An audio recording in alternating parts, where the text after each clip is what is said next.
Newly negotiated diplomatic ties with Cuba means Americans could soon be planning their next trip to one of its banned beaches. The travel industry is chomping at the bit, even sending out emails urging travelers to book their Cuban getaways early. But are they laying out their towels a little too soon? Mike Boyd is the president and CEO of Boyd Group International. He joins me now on the phone. We also have Mike Murphy, who is the president and CEO of Travel Alliance Media. He joins me as well. Mark, let me start with you, because it sounds like this forbidden destination that we haven't been allowed to go to, and you immediately want to go. Then you watch 60 Minutes and you see some of the video and you see that they are stuck back in, 50, 60, 100 years ago, it looks like, from some of the shots. I mean, would you hop on a plane and do this, or do you want to give it a little time? Well, first of all, you're not hopping on a plane and doing it anytime soon. Congress has to change the embargo law, the rules, to allow it. Just because the president says you can do it doesn't mean it's going to change anything. They can change some things with the State Department to speed up the process. But right now, the only people that are going are the same people that can go there today, which are ones who go on a people-to-people or cultural exchange or have relatives there. So that hasn't changed. The excitement is great, but nothing's changed to date. Mike, do they have the infrastructure for tourism?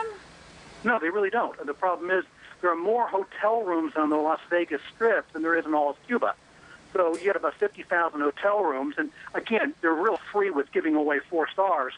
But the reality of it is we really don't have the hotel rooms there.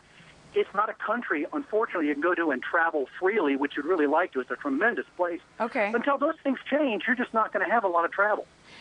And meanwhile, I mean, it's amazing to me, Mark, that already TravelZoo is sending out emails urging travelers to book their flights.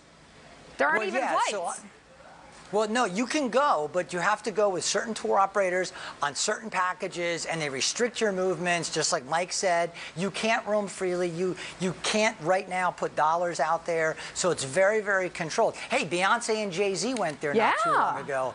But it's really an elitist destination right now because it's about $4,000, could run about $4,000 per person to do one of these trips. But it's fascinating for people because of the history and the fact that it has been shut off for so long. Yeah, no, it's super elitist because no one's been able to go unless, I mean, in some cases, unless you know the president, you're Beyonce and Jay-Z, and you can get sort of special treatment in order to get it done.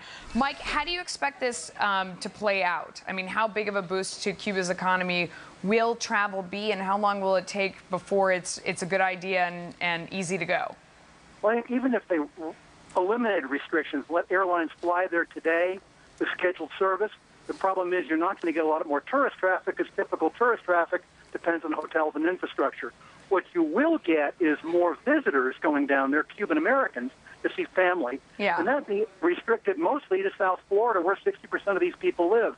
So it's not going to be a big thing until Cuba has a little more infrastructure. Yeah, definitely. All right, Mike, thank you. Before you pack your bags and you fly out of town for the holidays, better watch where you check them. The Department of Transportation is out with its list of the airlines with the worst track record for losing your luggage, and the top offender is Envoy Air.